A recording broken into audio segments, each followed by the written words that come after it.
Okay, so we have a new episode of Legends and Leaders, and today it's great to have Vinod here. Vinod, you're one of the most successful and best investors that Silicon Valley's ever had. You've impacted the culture there, the people's lives there for many many years, and you did this by being somebody who was an immigrant. Had a lot of challenges coming over here and having to build up on your own, and you were able to overcome many obstacles in your way to become successful and to also have a great positive impact on the world. So I'm excited to have you here and to get into your story. Well, it's great to be here. Awesome. So early on, where did your passion for technology, for entrepreneurship, business leadership begin? What inspired you to go on this path? Well, I read a story about Andy Grove starting Intel. I thought that was pretty cool that a Hungarian immigrant could start a semiconductor chip company, though I barely knew what that was. What's a chip? I thought it was cool, and I always loved technology and science, so developed a passion for it and has stayed with it for since. So you had this interest in technology and you realized you wanted to start something similar to what was done there. How did you actually get your first thing started financially and come up with the idea? Um, I decided I wanted to be in Silicon Valley, so I went to Carnegie Mellon for a master's and then came to Silicon Valley for an MBA, mostly because I wanted to be in the Valley so I could start a company. And as soon as I graduated from Stanford, I did my first startup, which was called Daisy Systems. It was pretty successful. I went from business school to my first job was really Daisy Systems, a startup, and three of us started it. And then it was pretty easy. Daisy needed a platform like Sun, and there was none around. And so I decided to go build the platform after I realized that to do an application like Daisy, you had to spend most of your time first developing the platform, and only then you could get to the application. So it was sort of obvious. So you were doing Sun Microsystems.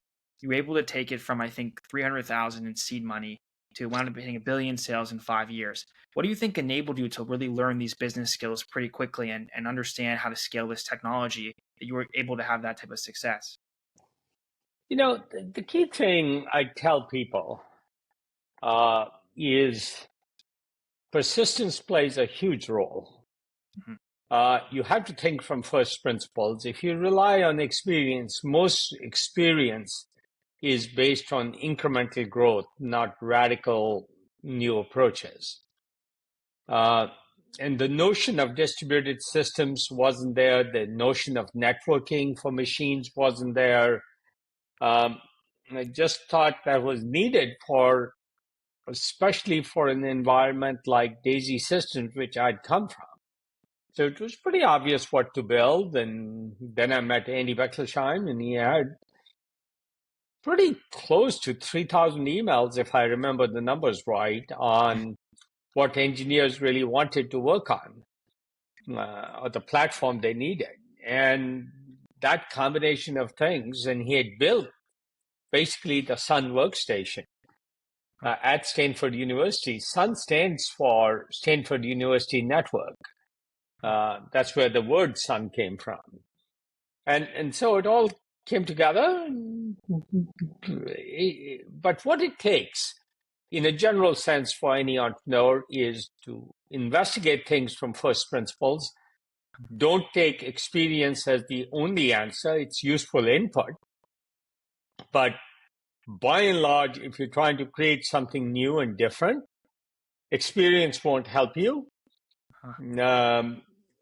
What will help is first principles thinking, and then lots of ups and downs. So you have a lot of persistence, a lot of resilience. I think it takes a lot of resilience to be a great entrepreneur.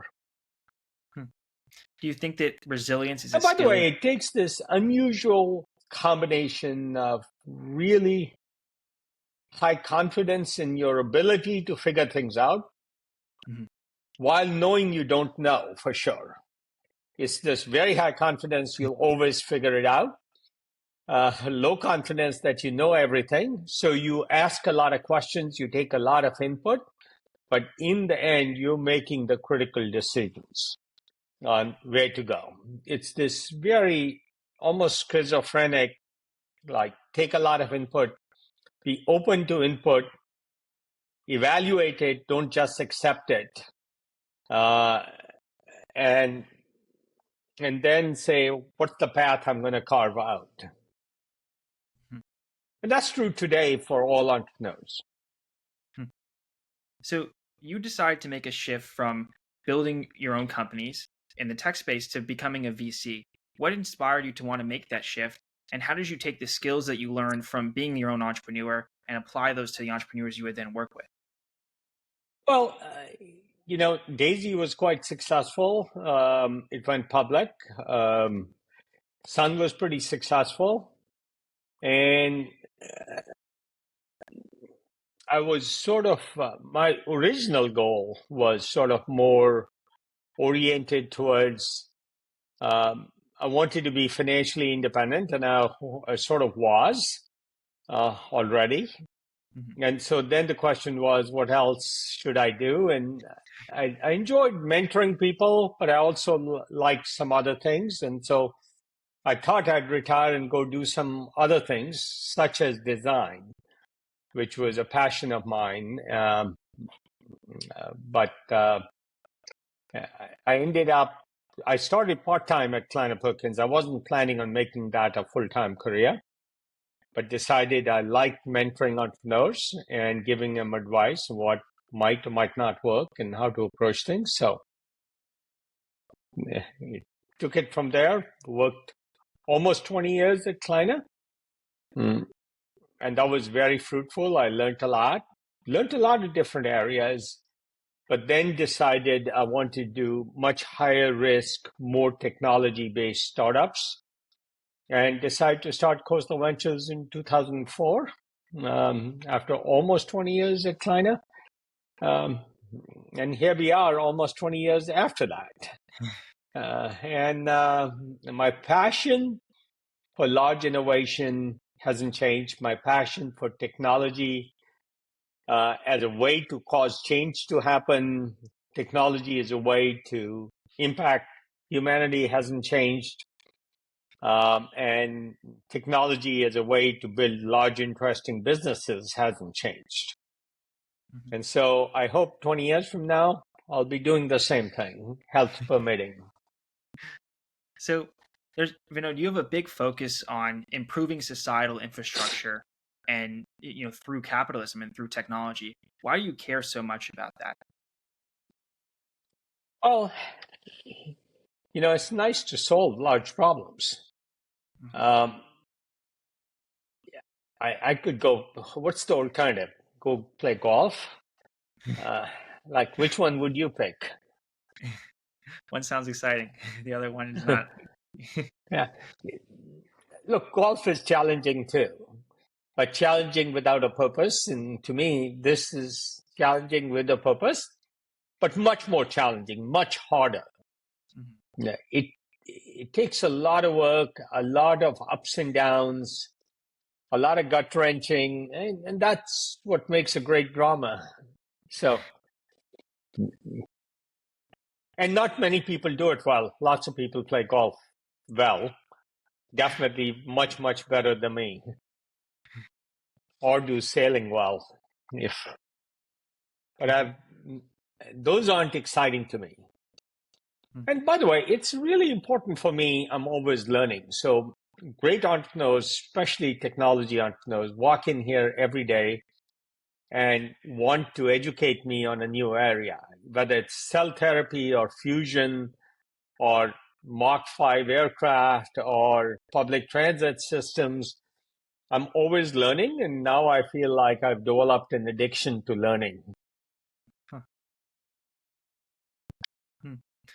So, you mentioned that you wanted to change over and focus more on different level of risk in investments. How do you determine, Vinod, when something's too risky or it's just the right amount of risk? Like, what goes into your thought processes there? Well, it's hard to tell. You make shit up all the time. Like it's not like I have a clear view of the future or anybody else does. In retrospect, we can all look like visionaries. Uh, Prospectively, you can pick important areas for sure. You can pick the areas and how important it is. I do think we have pretty good judgment of which technical approaches are low risk and which are higher risk. And we've developed a lot of that because we have a very strong, broad team on technology. And we have a lot of experience and probably by now one of the largest networks in that kind of deep technical diligence and understanding. And we all enjoy it. And enjoying it makes us better at it. We're techie nerds, but we're really not even I never consider us investors. We're really techie nerds who look at these technologies and say that'd be cool to do. And a very important metric is what's the risk, which a lot of people look at. But for us, it's equally important to say, what are the consequences of success? If it's really huge, then it doesn't matter what the risk is. We'll take very, very large, a 1 in 10, a 10% chance of changing the world is fine, despite the 90% chance of failing. So if the opportunity is, sizable if enough. the consequences of success are really consequential, like fusion, change the world picture of energy, obviously huge problem in climate, huge market, but a very hard problem. And do you try to balance like a portfolio out between really much more risky, and then a little bit less? It happens naturally. But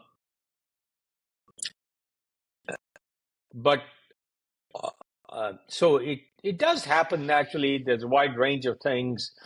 We don't explicitly do portfolio construction as financial people call. Like I generally hate finance. I hate financial approaches. I hate running things by the numbers or calculating rates of return. Either it's big enough and good enough, or it isn't. So one of the opportunities, Vinod, you got involved in was OpenAI, and pretty early on. What did you see? Was it the team that drew you to it? Was it Sam? Did you see something in the technology? Why did you want to be involved? And did you think ChatGPT would have the kind of impact it's had today?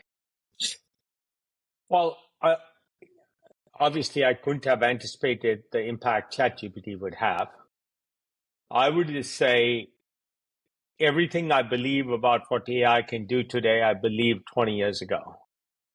I had no idea when that would happen, or when the breakthroughs would happen, or when you will see exponential change in capability or growth.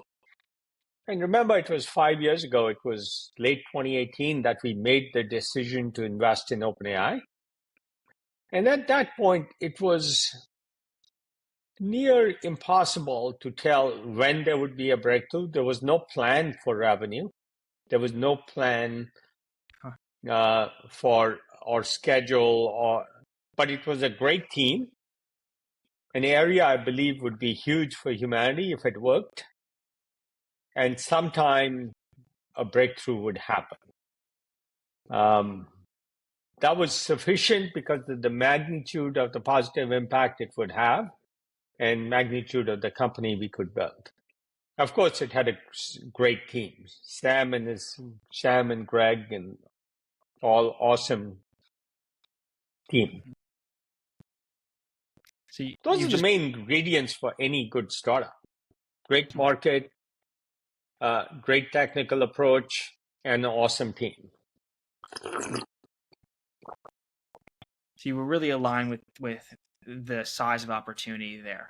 AGI is a big opportunity. No question, I'd written about it long before 2018. We made our first deep learning investment in, I think, 2014. Didn't work, but that didn't discourage me. If an area is important, if one effort doesn't work, you get up and try again. You don't give up. If you still believe the opportunity is large. Yeah. So you also were, thought there was an opportunity in food delivery with DoorDash, with Instacart. That actually, it failed early on in the internet. I think people tried to build something like that. And then this was kind of the right time. Why did you think that Instacart and DoorDash really had the legs to become successful?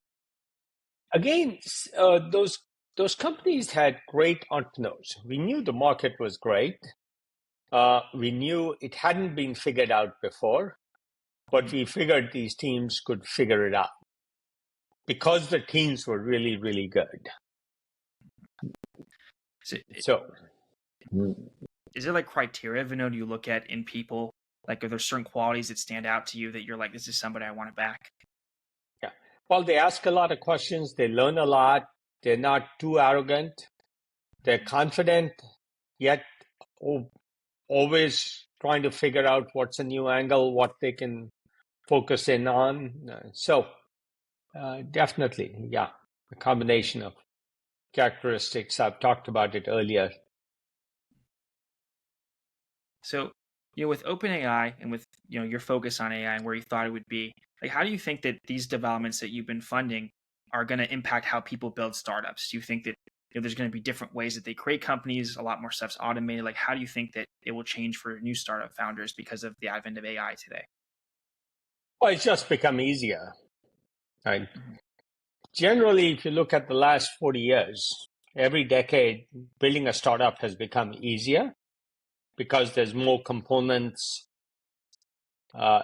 available to you. So it's easier with lower levels of dollars or funds raised to put something together. Midjourney is a classic example. Didn't even take funding. Right. So, there's this intersection of AI and health, and there's a lot of areas I think that you're interested in AI, but one of which is with Sword Health, with the AI health integration there. What do you think is the long-term potential of Sword Health? What do you want to see from that company? Well, the answer is pretty simple. Musculoskeletal is one of the largest spends in healthcare, hundreds of billions of dollars. So big market, great entrepreneur. Now, Virgilio, who was the founder, was basically a fresh PhD in Portugal when I met him. Trying to put together a couple of people in a little bit of funding. And frankly, given the conservatism of European investors, he couldn't raise funding. I met him. I said, great entrepreneur, great market. This is a no-brainer to try. It didn't take very long to just invest in it. And I was right. By the end of 2020, 3.5 years ago, they had about a 2 million ARR. They're probably closer to 200 million now ARR. Stunning growth. I don't think there's an end in sight. And Virgilio has done an awesome job of expanding that repertoire. He now not only does, post-surgical physical therapy, he's handling pain and other large medical conditions. So I'm pretty optimistic on where they can go. That's exciting. So, how do you think that America can continue to remain this place that startups are built, there's access to capital? Like, what do you think, what groundwork do you think needs to continue to be laid that this is the place that you can build startups? Because it has the right people, right? It has the right technical people, the right investors, the right mindset, the ability of people to take the willingness of people to take the risk and work at startups. You can assemble teams much easier in Silicon Valley than I think you can in any other part of the world. Boston may be a distant second. So in almost every area, why was an automotive company like Tesla started here? Why was Waymo started here? So I think this is a great place for talent. In narrow areas, there's other places where there's talent. Mhm. But broadly speaking, hard to match the talent, the diversity, the culture of risk-taking that you see in Silicon Valley, both at the level of investors, managers, employees, technologists, all those levels have to be there. And that's true of Silicon Valley, not a lot of other places, a few other places. So, Vinod, you've developed, patience. I mean, I think that you mentioned before that it takes like 10 years or so for certain investments you've done to really have a great achievement and a great outcome for you. How do you develop these skills of patience and being willing to, wait for the right opportunities and let them, really manifest? I think the key thing is to learn not to chase what others are doing. People like momentum investing, which is go where everybody else is. And I think we tend to look at things from first principles and say, don't care whether others are investing or not, we'll make our decision. That's why when we invest in OpenAI, there wasn't much interest in AI. Hmm. When we started investing in food at Impossible Foods, there was not even a word like plant protein or category, right? When we invested in Rocket Lab, yes, SpaceX was there, but there wasn't investor interest in space. So it just doing it from first principles. Is there a large market? Is there a technology breakthrough that's suddenly making it possible? When we did fusion, it was because of one reason. High temperature superconductors were new on the scene, and nobody had looked at high temperature superconductors in fusion. So it was a technical breakthrough that allowed for a different kind of approach. Interesting. So you And a saw great team. so the team was there and there was a new development that made it worthwhile. Yeah. Mm-hmm. So just the last question I have, Vinod, at this point in your life, what do you aspire to accomplish now? What are some things you want to do that maybe you haven't done yet? Areas you want to invest in, things like that. Well, I'm having a blast, so I don't have a lot of aspirations other than keep having a blast. And there isn't a shortage of problems to work on that are pretty significant and large. Cancer is a large project problem. Energy is still a big problem. Mineral resources is a big problem. Education is a big problem. Healthcare is a big problem. So, yeah, plenty of problems to work on. I don't think I'll solve them all in my lifetime. Hopefully you get to a bunch more. I appreciate you coming on, Vinod, and sharing your story. I think there's so much people can learn from you and what you've done. I'm definitely excited to see how you continue to change the world. Great. Thank you very much.